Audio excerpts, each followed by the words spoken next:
Forward in 3, 2, 1. Hi, Kristin. Hello. How are you doing? I'm doing good, thanks. So this is our bare bones and upfront selfie video number 6. We are in the confines of Kristin's wonderful home in Corktown. Welcome. Thank you so very much.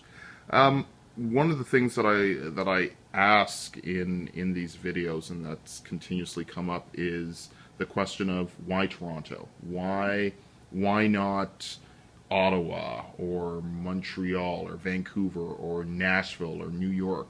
What keeps you doing what you do in Toronto?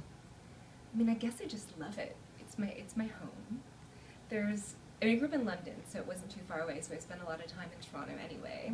Came here to see concerts and all of those things, and so many of my friends after school and university were here, so I was finding that I was spending half of my life sleeping on my friends' couches anyway, so I decided it was time to get my own place, and I couldn't be happier, and I might never leave. We'll see what happens. That's pretty awesome.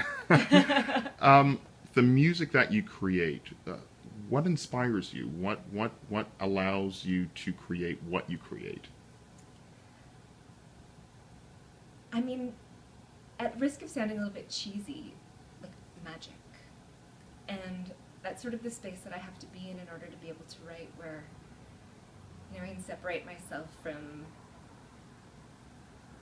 what would be sort of the mundane world. But it's also about finding the magic in the mundane, doing the dishes or going to the grocery store and all the magic and all of those things and all the things that are even more intense than that. So that was a very short answer. I also get inspired by literature. I do get inspired by love, although I have very few love songs. I get inspired by film and television and my pet and fashion and mythology. Talk to me a bit about the mythology.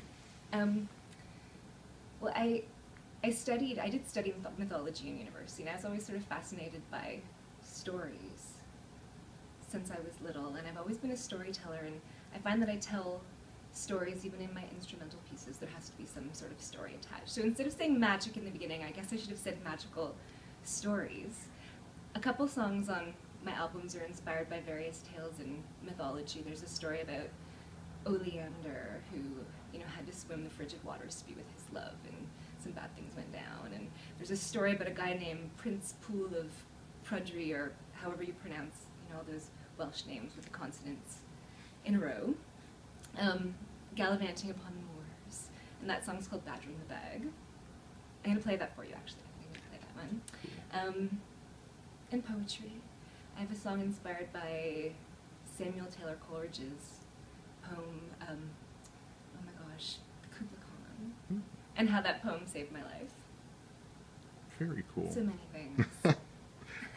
So if you were to kind of try and box yourself into a genre, is there a genre for you? Well, I mean, I definitely would call myself a folk musician of sorts, even though sometimes that's a bit of a dirty word, and we prefer to use the word roots these days. But I'm definitely a folk musician with a bit of an edge. I like to play, instrumentals, I like to sing, and there's definitely a roots origin to so many of the things that I play, and as you'll see. That's cool. If you had to give advice to a upcoming or new singer-songwriter, someone wanting to get into this quote-unquote business, what might you say? What would you say to them? I guess I would say find the part of it that you love the most and focus on that. Because ultimately, I can't see any other purpose or success in life that could be anything but joy, and the joy of doing what you do. Regardless of how many albums you sell or however many stadiums you sell out, if you find the joy in playing and performing and doing what you do as an artist, then that's the true success. Very cool. I'm going to ask for that artistic piece to be what you're going to play for us right now, if you don't mind. Okay. All right. Sure.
That was wild.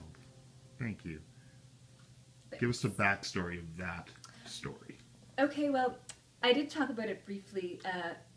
I studied mythology in university, and we had to read this story from the branches of the Mabinogion about this princely guy who goes out upon a moor and falls in love with this horse goddess who he chases after her, and she runs away, and the faster he rides, the faster she rides, and one day he finally catches up with her, and of course he's like already madly in love, and finds out she's betrothed to another man, and if he wants her, he has to go, you know, in a year and a day to break up their wedding feast. And so he shows up at the wedding feast dressed up like an old beggar with nothing but one magical bag to save him.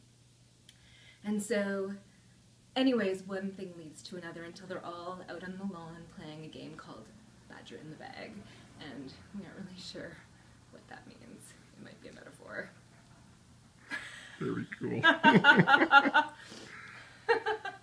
Strange things happen in Welsh mythology that don't actually make sense, so... I'm getting that. Kristin, thank you so very much. Thank you very much, too. All right.